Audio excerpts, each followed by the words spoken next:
Bonjour et bienvenue dans ce nouveau podcast du blog recouvrement-facile.com. Aujourd'hui, on se retrouve avec Édouard de Baselaire qui est maître d'œuvre, qui a d'autres cordes à son arc comme on dit, mais moi c'est vraiment pour la partie maître d'œuvre professionnelle que je voulais que vous l'entendiez. Donc il est spécialisé en rénovation et agencement immobilier et il m'a parlé d'un point important à connaître, notamment quand vous faites une rénovation immobilière, on attaque direct avec la TVA. Merci beaucoup en tout cas de répondre à l'interview. Bonjour, Édouard Baselaire. Voilà, je voulais vous parler de l'attention que vous devez porter sur le taux de TVA en vigueur aujourd'hui en France. À savoir que à partir du moment où l'entrepreneur va vous présenter un taux de TVA inférieur à 20%, il va falloir être très attentif sur la globalité de votre chantier. Puisque souvent, on entend dire, oui, vous pouvez faire vos travaux à un taux de TVA de 10%. Alors, il faut quand même revenir un petit peu en arrière et aller chercher ça sur impôt.gouv.fr et vous avez les attestations simplifiées de la TVA. Les lois ont changé depuis 2 ans maintenant et il appartient aux propriétaires des travaux et du bien à rénover de remplir l'attestation simplifiée de TVA ou de réduction de TVA. Il faut faire attention à 2 points. Le premier, il faut que votre bien à rénover soit âgé de plus de 2 ans.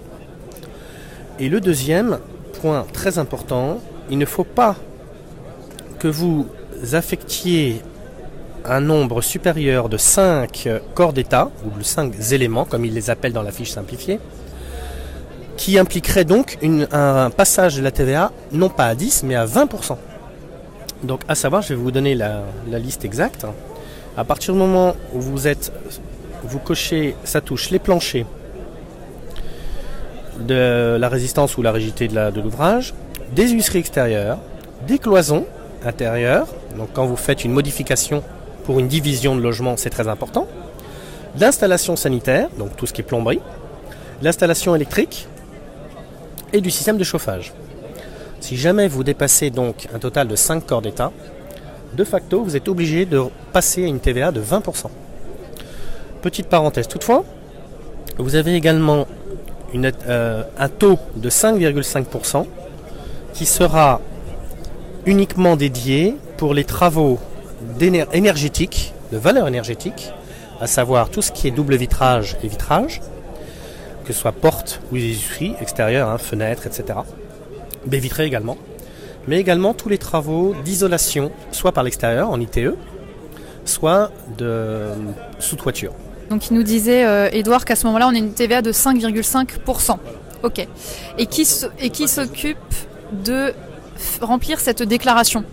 Alors, l'entrepreneur que vous avez mandaté pour faire les travaux est dans l'obligation de vous la soumettre, puisqu'elle justifie son taux de TVA inscrit sur son devis. Et in fine sa facture. Par contre, légalement, c'est votre responsabilité de faire la déclaration. Et donc, c'est votre signature qui doit apparaître sur cette fiche de TVA simplifiée. Voilà, donc la personne donc le propriétaire qui veut que son bien soit rénové a également une part de responsabilité en cas d'erreur ou de fraude.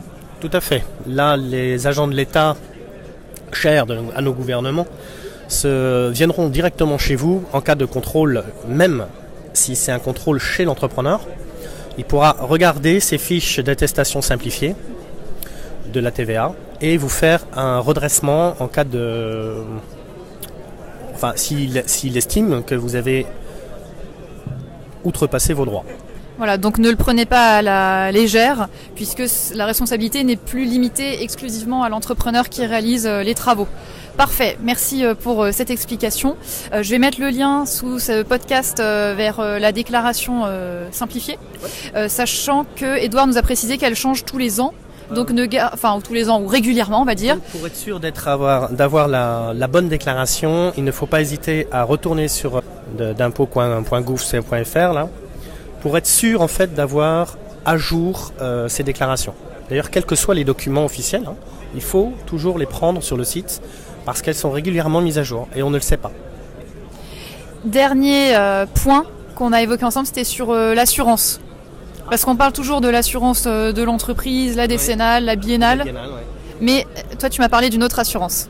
Oui, en tant que propriétaire d'appartement ou de maison, quand vous faites des travaux, et d'autant plus si les travaux commencent à atteindre un certain niveau de prix, l'entrepreneur normalement a le devoir de vous conseiller de prendre une assurance dommage-ouvrage. L'assurance dommage-ouvrage va permettre au propriétaire de se protéger en cas de défaillance de l'entrepreneur ou bien d'un accident sur son chantier. Il faut savoir que le propriétaire d'un bien est aussi responsable de ce qui se passe sur son chantier. Donc in fine, ça vous protège d'un accident, ça vous protège d'une défaillance de l'entreprise, ça va payer un autre entrepreneur pour faire les travaux en cas de défaillance complète de l'autre, du premier entrepreneur. Est-ce que tu veux ajouter quelque chose ? Du coup, là, je pense qu'on comprend aussi l'intérêt de faire appel, souvent, si on peut, à un maître d'œuvre professionnel. C'est toujours préférable quand on peut se le permettre. In fine, ce n'est pas toujours des coûts qui sont en fait exagérés puisqu'ils se retrouvent noyés dans la globalité du chantier, sachant que nous, en tant que maître d'œuvre ou même un architecte, on va faire toute l'économie du chantier, donc toute la partie administrative, mais la partie financière et la partie exécution. Mais dans cette partie financière, ça va vous permettre de mieux gérer votre budget, de savoir où vous allez et d'éviter les gros dépassements ou des prix abusifs venant d'entrepreneurs. Un autre point donc, que Édouard me précise, une autre facette de son métier, si vous êtes dans ce cas-là, ça peut être très intéressant de prendre contact avec lui ou un confrère d'ailleurs, c'est dans la résolution des problèmes rencontrés avec vos propres entrepreneurs. Puisque malheureusement, beaucoup de personnes sont persuadées que c'est facile. Et on m'appelle pour éteindre le feu, entre guillemets, sur des chantiers qui se passent très mal, au niveau financier, mais au niveau exécution également. Merci beaucoup Édouard. Donc vous pouvez retrouver Édouard de Baselair sur son site internet www.baselair.fr. Baselair s'écrit B-A-Z-E-L-A-I-R-E. Tu interviens sur quel périmètre, sur quel secteur géographique ? Aujourd'hui, mes bureaux sont à Chartres. Je travaille beaucoup sur la région parisienne. Là, je viens de signer 4 logements et une maison dans le nord de la France. Bientôt sur Rennes. Donc pour l'instant, je ne suis pas tout à fait limité en termes de kilomètres. Merci beaucoup.